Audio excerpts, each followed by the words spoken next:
Hey, welcome back. We're gonna keep going through the random one-offs of the McFarlane Spider-Man that I have. I went through the issues that I had where Spider-Man and Wolverine were teaming up and had the Wendigo. That was fun and that was interesting. But I started collecting this McFarlane Spider-Man run right in the middle of that storyline. My brother was collecting these, and I would read his, but I hadn't quite figured out that I liked McFarlane's art. I was kind of stupid. It wasn't until my brother pointed it out to me, my older brother. He's like, dude, why do you not like, why don't you pay attention to this guy? Isn't he really good? He's like, you like to draw? Isn't this McFarlane guy good? And I'm like, I don't know. Hold on, let me look. I was like, oh yeah. I don't know. How come I was missing all this? I mean, I've said this before in other videos when I'm looking at the McFarlane Spider-Mans. I know this because at the time I was just so enamored with Jim Lee on X-Men, I couldn't see anything else. It was just all Jim Lee. So it took a little bit for me to kind of catch on. So I didn't start collecting the McFarlane Spider-Man until the middle of the Wolverine Wendigo story. Then I got the black costume story, which I did a video on. Then I've got just one-offs. I think I did issue 2 of his run. Now I've got issue 6. I don't have the one preceding it. I don't have the one after it. One of these days I'll collect them up. But as I've said, McFarlane's artwork, in my opinion, is always worth the price of admission, especially at this era. It's just him on fire. It's just so good. I gotta say, the drawing on this cover, his foot looks like a weird, lumpy, kind of misshapen cock or something like that. And then the line work on the hand, it's just kind of rough. It's not the best he's ever done. It's certainly fine. You can't pass up the significance of this book. Winner, CBG Fan Awards winner. Favorite character, favorite penciler, favorite cover artist, and favorite letterer. All in this book right here. This Spider-Man book by McFarlane was just tearing up the charts, and everyone was just buying it up. Everyone was in love with it. And by everyone, I mean most people. That certainly had its detractors, and the detractors mostly had problems with the writing. And we've been over that. I'm not going to talk too much about the writing because as I did a kind of a quick pre-flip through this thing, I just, as I always do, I've said this on all the other ones, God, McFarlane knows how to make a dynamic, interesting page. It's so interesting. Like, he kind of gets dismissed as an artist for shortcomings he has. But he's got something that really, really works. He can draw.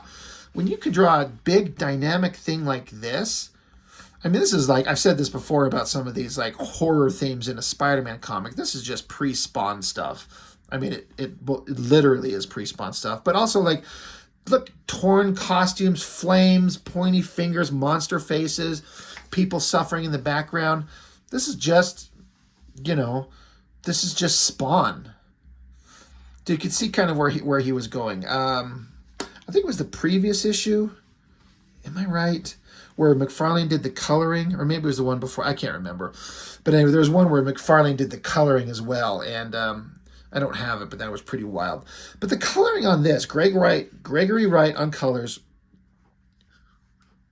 it's so odd, but it works. Everything about this just works. Even if, an old-timer artist would maybe look at this and want to point out everything that's wrong, but you can't pass up the, holy shit, that is cool. You can't deny it. It's so dynamic and interesting. And honestly, this is what's missing in comics. I can't pretend to have my finger on the pulse of modern comics because I'm about to review a book that a friend of mine just gave me, this one right here, that I didn't even know was going on. One of my favorite artists, and it's issue 4, and I had no idea this was even going on. So what the hell do I know for the most part in modern comics? I mean, I try to pay attention, but what I'm getting at is that there's no one out there, it seems like, that's got this dynamic, interesting artwork that just blows everyone away, that just captures everyone's imagination. Maybe there are artists out there that are this good in their own unique way, like the way that there was the McFarlanes and Liefelds and Lees and Silvestris and Larsons and Portasios, all those guys that took everyone by storm in the 90s. Maybe there are versions of them out there. It's just that the comics market is just dwindling and no one cares anymore. Maybe it's just not the same because there's no interest. I don't know. Who cares? I should shut the fuck up and let's talk about McFarlane's artwork on Spider-Man. There are some interesting color choices, and I can't say that they're wrong. It kind of, I don't know. I want to say that it could help make the image a little bit clearer to stand out, but I don't know anything about color, so I can't talk about it. You got the stupid hobgoblin here, and he's kidnapped a bunch of people. He's torturing and making them suffer and trying to talk them into accepting that what he's saying, the insanity that he's spouting is right, and he's trying to get this girl to look at him. I always like the silent panel. He's trying to get her to look up at him, and this monstrous, ugly face of his, those teeth and everything. What a monster! And he's like, look and tell me what you see. And she's like, I can't. And then there's just silent panel right there. I like it. I think it's interesting storytelling where he's just silently sitting there. Now, McFarlane did us all a favor. I've talked about this a lot. He shut the fuck up. You don't need to clutter up these pages with text boxes everywhere. And there's none. It's just people talking. This is the way to do it. I'm sure we'll get text boxes later, but that shot, as far as the storytelling, the disgust on his face, you don't need to tell us. I can tell by the visuals. And then here we are. This is just more like Spawn shit. Long, tattered ass cape. Crazy, awesome art design. It just looks so dynamic. It's so interesting. So Hobgoblin's having problems with her. He grabs her by the face and basically looks like he crushes her skull in and kills her. It's the mom of this kid. And so Hobgoblin takes this kid and he's like, you're innocent. You shall be my disciple. I will give you strength and knowledge. Our mission is just beginning. And then the kid says, I want my mom. And Hobgoblin says, forget your earthly wants. All right, creepy. Love this shot and that tattered ass cape. It looks so great. I mean, you can fight me on this, but who draws capes better than McFarlane? Like, seriously. For me, no one. Not a single person. And then more interesting visual transitions. Again, I got to give it to McFarlane. It's not littered with text boxes talking nonsense like he does. It's so stupid. Interesting transition. Because Hobgoblin told the kid, forget your earthly wants. Our needs are far beyond those of mortals. So Hobgoblin's like hugging the kid, and then it transitions over to Spider-Man and Mary Jane in a bed, holding each other in kind of the same pose, like an interesting transition. Awesome use of color to indicate the change in scenery. You know you're obviously somewhere else, different color palette, different mood, different lighting. And I always, from the first time I ever saw this book, this page stood out really big to me. They're in bed holding each other. And then it's just this, again, no words necessary. This upper shot of their bed, a room, the blinds on the window, the door, and then you got the edge of the bed. What's the word? I can't think of it. The framework of the bed, but Spider-Man's mask hanging off the edge of it, and it looks flat, like it should, like a piece of material, like his mask just folded over the edge. His little booties and his gloves, the shirt on the floor. Looks like it's a spandex outfit, but laying flat on the ground. And I like how it zooms in close on the spider. Like, a lot of storytelling with no words. Just like, there's Spider-Man. You understand they're together. They're in love. They're calm. They're happy. There's his outfit and a close-up on the spider. I love this page. I love this. The drawing, everything about it. And it's interesting for me to be so stuck on the drawings of these 4 panels down here. I think it's amazingly good. It's so great. It just completely works. Cut to another scene. And that's the first time we see Spider-Man in this story, because this is part 1 of 2. So presumably, well, not presumably, it is a new story. Hobgoblin being a monster and then doing some horrible shit. Our introduction to Spider-Man in the story. He's just in bed with Mary Jane, and we see that it's Spider-Man. I love it. Maybe the best writing and drawing McFarlane's ever done in his life, right here. I know I'm going on and on about it. I'm sucking it off like a madman, but it works. Cut to another scene. Brooklyn, and again, another interesting transition. Close-up of the spider on his outfit. Close-up on an actual spider in a web, and flames and fire. And I remember seeing this page and going, holy shit, I've seen Ghost Rider before. He has never looked this fucking awesome. Oh my God, is this good? And I've often looked up the black and white artwork from this, and I just can't get over how much I love it. All this texture on this building down here that McFarlane does. There's that spider right there that you got it here, and then here as well. McFarlane took any character that he would draw, maybe not any, but almost always, and just amped them up and just made them so much more interesting. I remember reading somewhere that in Ghost Rider, Mark Tex was drawing Ghost Rider, and he said in an interview somewhere that after seeing McFarlane's Spider-Man, and I think specifically the way he drew flames expanding all over the place and flowing, that Tex enhanced the way that he drew Ghost Rider, where he would just keep the flame kind of just confined to his little head, but to have it like flowing off the figure. Tex said that, and I get it. It's like, I like the idea of, or, you know, seeing another artist looking at someone else taking on the character that you were drawing and in a way does a better version of it than you, and you're like, fuck, he cracked a code on something that I need to do because that looks amazing. And then he went and proceeded to do it, and then I think Tex has drawn the definitive Ghost Rider, specifically this version, the Danny Ketch version, not the Johnny Blaze. But it's just an interesting little story of McFarlane doing his version of shit. Like, he's like, I'm going to make this shit look awesome.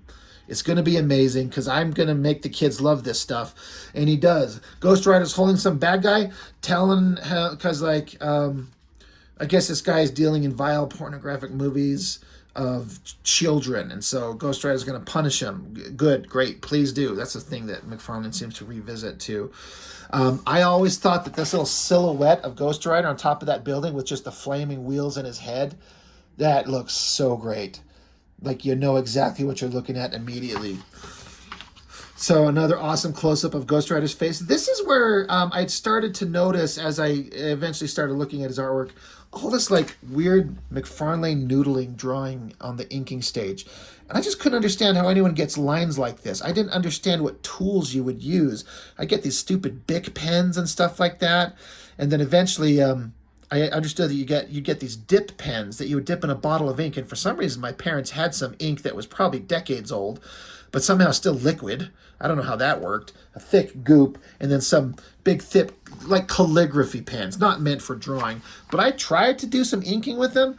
Did not work at all. But I was trying, like, how do you do this? And then I very recently was trying to draw some chains, and I was talking about how you have to draw these things from all different kinds of angles. Like, McFarlane does it so good here. It looks like the tension has released and the chain is kind of flipped back and recoiling from the tension, releasing, holding the guy up. And all these little individual links are kind of folded together at the base here and then extending up. The storytelling in that is so damn good. But Ghost Rider lets the guy fall. Gonna kill this piece of crap. Gonna let him fall. So you get this pretty awesome shot. The coloring is a little weird. It could make it a little more clear, but it also makes it look like a horror movie kind of thing. I'm not sure if I were to show this panel to anybody else who doesn't read comics. Like, can you tell what you're looking at? They may not understand. But drops the guy, but of course, Ghost Rider's already down there. Catches him. I'm not going to kill you. So Ghost Rider's going to give him the penance stare that he does. They don't really show it, but they get the implication. He says, you choose to hide behind lies and deceit. Now feel the anguish you have brought upon the innocent. And he's like, oh God, the Spirit has delivered his message. And again, talk about speed and motion. The flames, like, you don't even see Ghost Rider's motorcycle except the tail end of his rear wheel. But look at the motion of that flame and fire just oozing off the back to show that he peels off and gets out of there. So much motion and movement in that panel. Looks fantastic. Back with Spider-Man and Mary Jane. So now we get to see them. He's dressed up in his costume, tipping out into the dark. Lights click on. Peter Parker. She's like, where are you sneaking off to? And he's like, oh, I thought that you, and she's like, you're a workaholic. So he webs up to his little skylight in his bathroom. And he's like, I'm sorry, babe, I gotta go. You know, McFarlane making a kind of sexy Mary Jane. It worked. I'm curious, what was she wearing in that other panel? I mean, they were in bed snuggled. Yeah, you can't really tell. Who cares? But making her look hot because Mary Jane's hot. And then again, this is what we're here for. I've said this before, I'm going to say it again because every one of these videos might be somebody's first to my channel. McFarlane's Spider-Man for me is my favorite version of Spider-Man. I know that's controversial. I know it's not controversial to put him in the top 10. You cannot deny McFarlane's impact on Spider-Man in terms of sales and cultural recognition.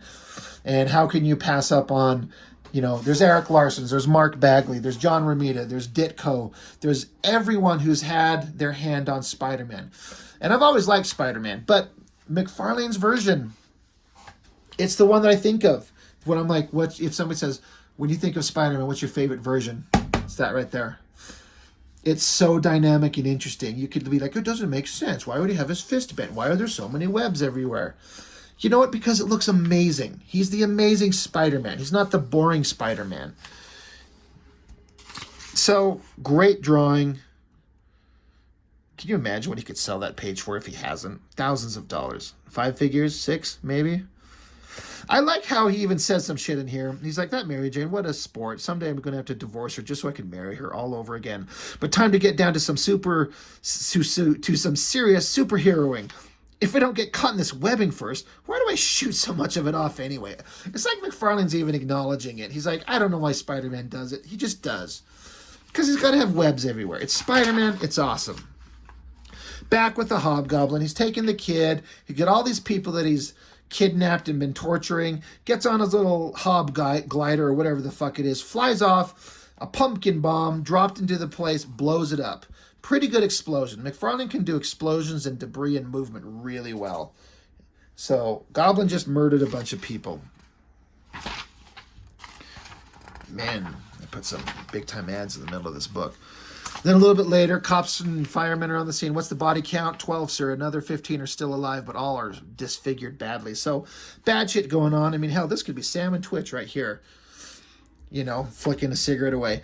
But, destruction going on, and in the distance, watching closely, Ghost Rider. You can't mistake the flaming skull. He's observing. He's there to, deal out vengeance to evildoers. Ghost Rider is on the case. Marvel Cards Series 1. I did a video on these. The Marvel Cards Series 1 were my introduction to a lot of characters. And I have a lot of,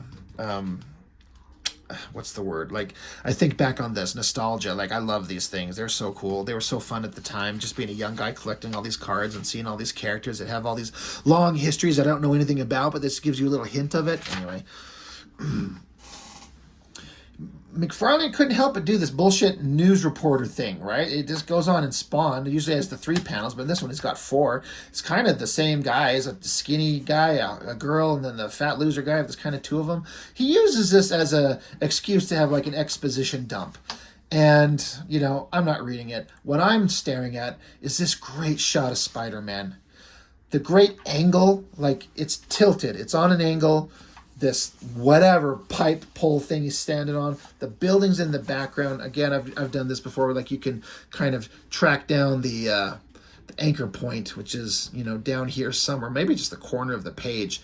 So it makes it kind of simple, but he tilts it, and you can see how all the buildings line up with the anchor point. And that drawing of Spider-Man, he does this thing where he kind of shades it in. This time he put sometimes just has different colors on that shaded part, but this time he did like these lines. Sometimes it works, sometimes it doesn't, but I think that works. I think the anatomy looks great. The way he kind of composed the pose, the angle, and the shadows. It reads. It looks creepy. It looks awesome. I absolutely love it. It looks fantastic. And again, there's no text boxes anywhere. I'm actually kind of catching this where, for once, McFarlane shut the fuck up and stopped trying to over-explain things. A little bit. He's got a few things here with Ghost Rider, but it's not a lot. In fact, it's only on this page. It's like he started to write the way he normally does, and he's like, oh, wait, I'm doing a thing. I'm not doing that shit. I'm just going to have the dialogue, the things that characters say, be the storytelling elements, the visuals and the words that people say. Got to have a standard Spider-Man interaction with a standard kind of scumball criminal. I mean, the guy's just in an alleyway going to snort some coke. I mean, let the guy snort a line, man. Let him ride the dragon or whatever. That's heroin. I don't know. I don't know drugs. Don't you snort heroin and inject cocaine? Just kidding. But he dumps the shit out, webs him up, leaves him for the cops. Another interesting, like, Spider-Man pose for him. And the guy's pissed off because his coke is blowing away in the wind. So, I mean, I guess he let him go. He's just not going to let him have his drugs. Yeah, whatever. Ghost Rider on the case again, throwing bad guys around. It's like, the Hobgoblin, where is he? Let me know. I'm going to, I got shit to do. Another kind of like one of those weird shaded things where, like, there's this heavy shadow and these lines kind of get drawn in there to give a texture to the shadow on it. You could say it's kind of a weird way of rendering the figure. It's true, but all the details are there, like super spikes everywhere, the hands, and then the flaming skull and the coloring. It works. It's dynamic. Ghost Rider's chasing down Hobgoblin, and I like the idea that Hobgoblin is a monster. They've established that. He's a piece of shit. He killed people. He's kidnapping a kid. Spider-Man's going to find him, but Ghost Rider's out there, and he's not exactly a good guy. I mean, he's the spirit of vengeance, but I like the idea, the drama that it's building toward is very interesting to me. Back with Hobgoblin in some other place. Now the kid's standing there with him, and he's like saying, "Yes, Mr. Goblin, sir." He's standing with some like pride, like he's kind of on the Hobgoblin's side for some reason. But Spider-Man somehow showed up. There he is. He's found him. He's going to protect the kid. Now you'll notice that we don't get to see the kid's face. There's a reason for that, except one little part of it. So Hobgoblin's not having it. Stay away from the kid. Starts throwing pumpkin bombs around. The kid's diving out of the way. So, classic fight between Spider-Man and Hobgoblin. I don't know, was Hobgoblin ever really interesting? I know very, very little about him. I always like this panel with this laser blast of whatever type blasting right into Spider-Man's guts. Good pose on Spider-Man. But why does the laser blast not hurt him? Like, it's something that slams him back. I see this in comics a lot. It's a visual thing where a laser blast hits the hero, knocking him away. Was it a laser blast? Does it miss him? Does it hit him? Shouldn't it hurt him? And Spider-Man doesn't wear armor. It's just cloth. It's just spandex. And this was always a great shot too. The small drawing of Hobgoblin, like blasting up, blowing things away. And the kid, he's like, "Please stop." I said, "Please stop." Then the kid screams, "Stop!" Just to get everyone to like, hold on a second. Stop, Spider-Man. And then you see here that somehow, I don't know how, Hobgoblin has started to make the kid have this ugly, mutated, melted pizza flesh face, the same as Hobgoblin. He says, "Don't hurt him, Spider-Man. He hasn't done me any harm. He's trying to do good. Besides, me and Mr. Goblin are best buddies. He loves me." So that is pretty kind of shocking. So it leaves you on a really horrific moment of what is Hobgoblin doing to this kid? What is Spider-Man going to do? He's going to be a very good moral man like he always is. But we see Ghost Rider close up on his flaming head. And then this last panel, this shot once again, the angle on the bike, the speed lines, the fire flaming everywhere. I would never in a million years think to put these flames all over the place like that. But it works so perfectly. And from a dramatic storytelling point, you just see the Ghost Rider, and he's blasting through the streets, even though there's no background of any kind of note. You don't need to see it. He could be riding across buildings or riding in the air for all we know. I mean, Ghost Rider, he's a spirit of vengeance. He's not bound by earthly kind of concerns. And it just says, "The spirit of vengeance races closer." I was like, this was kind of the book where my older brother pointed out to me, he's like, "Can't you believe how good this guy is? Like, look at this shit." And it was some of this stuff I started to notice. I'm like, yeah. And as a story element, I'm like, wow, that's really good. What a great way to end it. Because Ghost Rider, he was really cool. And that was a great way to end that. So, all in all, I have to say, without having all the others, I mean, I've read them, but I haven't read all the others in a long time. But having this one in hand, is this maybe the best written McFarlane Spider-Man issue ever? And I say that because as I said, I'm going to repeat myself like I was going on here. McFarlane did us all a favor, and he shut up. Shut the fuck up. You don't need to have text boxes everywhere driveling on over and over and about stuff we don't need to know. Just let the visuals tell the story. And it works. And I feel like the drama comes across way better. You know, you got the bad guy with the goblin murdering people and taking a kid. You got Spider-Man in a loving relationship with Mary Jane. It's going to happen upon the goblin. You got the spirit of vengeance himself, Ghost Rider, out looking to stop people, and he finds out about this hobgoblin. He's tracking him down. It's all going to come to a head in the next issue. So maybe the best written issue of Spider-Man by McFarlane. I mean, it's conceivable. Anyway, that's it. That's all I got for now. Thank you for watching. I appreciate it very, very much. And I'll see you next time.